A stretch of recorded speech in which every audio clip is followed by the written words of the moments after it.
new Endymion cards. So I believe I think this one was teased already. To be, but they didn't post the effect yet, so we'll see.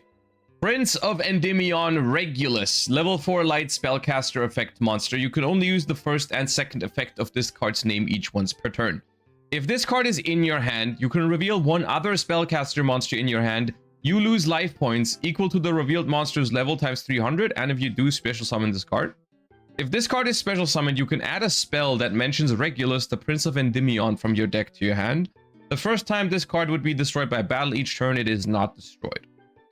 Okay, we are starting with, I would say, a pretty decent quality card, you know, like summons itself from your hand for free and searches a card upon summon. Of course, we have to check which kind of spells you can add, because I would assume that this is only new spells that are released alongside it, because of course there's no spell yet that mentions Regulus, the Prince of Endymion, because the card hasn't existed up until now, so there's no old targets for this, just new stuff. So if the spells you add with this are any good, then this could be a very solid card or secondary engine in any deck that has a lot of spellcasters.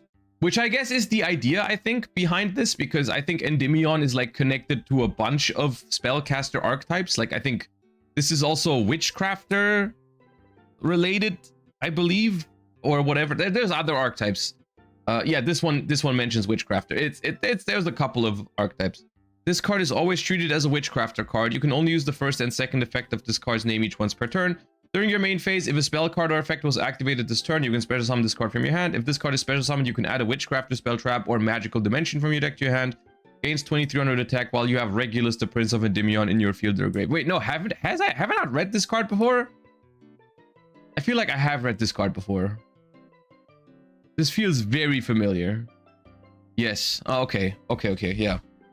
I thought I was tripping for a second. Yeah, I remember that they announced this card. I just thought they posted it without the effect, which is what they do sometimes for like the Jump promos, where they just post the artwork, but the effect is like, it still has a box over it that says secret. I thought this was one of those, but okay. No, I definitely have read this card before. This is also a pretty decent card. Like both of these really feel like solid. I mean, in some ways they feel like solid cards. In other ways, they feel like cards that will just be used as like additional extenders in like a spellcaster combo pile maybe, but I guess we'll see what the spell cards do. Ooh, there's more monsters. Okay, Jenny, the Maid of Endymion, level 1 wind spellcaster. This card is always treated as a Witchcrafter card. You can only use the first and second effect once per turn.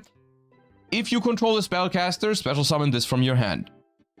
During the main phase, quick effect, you can target a spellcaster monster you control, banish it, and if you do, special summon a Witchcrafter monster from your deck, except Jenny, the Maid of Endymion. This is pretty good.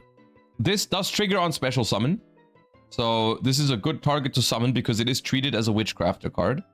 This is a really strong card, I think, because it's a free extender from your hand. You can summon it, like let's say you summon another monster and then you special this, and then you can not use the effect yet, keep playing with your other monsters, and if you ever get impermed or veilered or anything of that nature, you can just dodge it because it's a quick effect to banish the other monster. So it makes your combos like more resilient to that sort of stuff, as well as, I mean, I guess worst case, if you can't special summon her because you don't have another spellcaster, it can still be a starter, right? You can just go normal summon effect, and that's basically Lone Fire Blossom.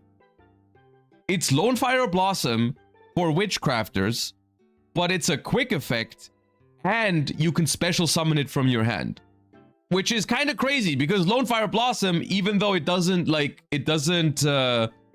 see that much play at the moment because there's not that many plant decks, is still like a pretty decent effect, you know, like just a monster that can tutor one out from your deck is still pretty strong. It can summon Witchcrafter Berry from deck. That's a quick effect, full field negate.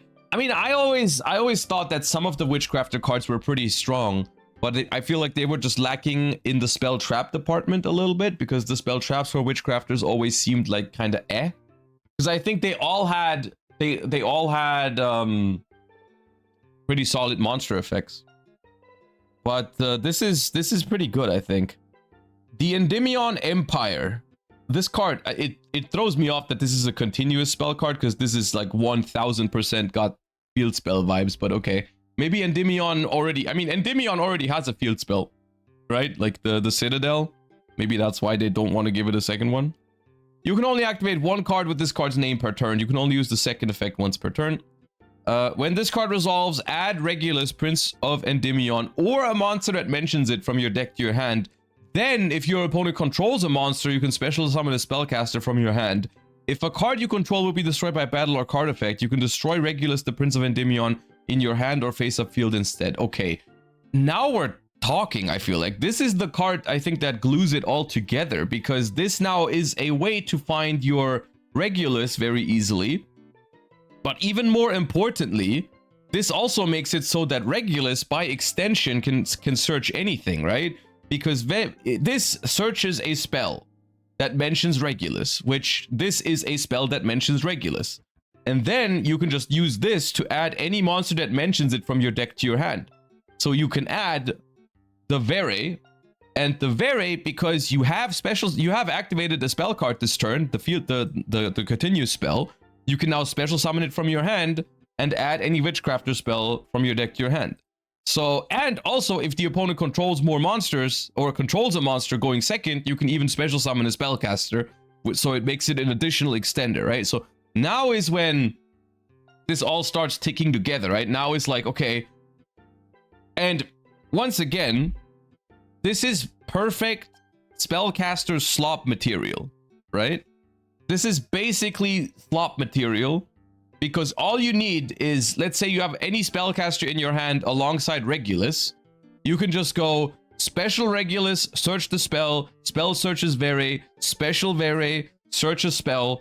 And at that point, you have, without using your normal summon, without locking you into anything, you have created 2 level 4s on the board. And you have any Witchcrafter spell trap in your hand, which I don't know what you're going to do with that Witchcrafter spell, but probably something. And then you can go from there, right? You have it all. You can make a rank 4. You can make friggin', I guess in the OCG and Master Duel, you can make friggin' King of the Feral Imps, you know? But you get what I'm saying, right? It doesn't matter what you do from that point, right? You can go Link 2 into anything. You can make a rank 4 that adds anything, you know, Gallant Granite, King of the Feral Imps, Exciton Knight, go into Fiendsmith, everything without using your normal summon, right? Or what you can also do, I guess, is you can just play this in the deck that it was supposed to be played in, which is like Spellcaster, like Witchcrafter, probably. Or Magistus or something, I don't know.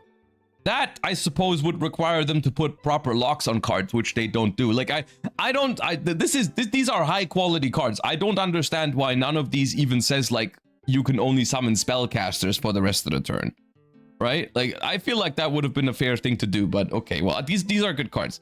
And then we have Arrow of Regulus. You can only use the first and second effect of this card's name each once per turn. If you control Regulus, activate one of these effects. Destroy one opponent's monster that battled this turn. When a normal or quick play spell card is activated, negate its effects. During your main phase, you can banish this card from your grave, then target a Regulus or a monster that mentions it in your grave, special summon it. Okay, this card is... I mean, I have no idea what the first effect is doing on it. The second effect is obviously so much better to negate any normal or quick play spell. Could be a strong end board piece for going first. Maximum 1 of, I think. Never more than 1. Because it's completely dead if you don't have access to Regulus, the Prince of Endymion. Also, it kind of relies on keeping Regulus on the field, which I don't know if you want to do that. Like, realistically, this card probably just doesn't see play.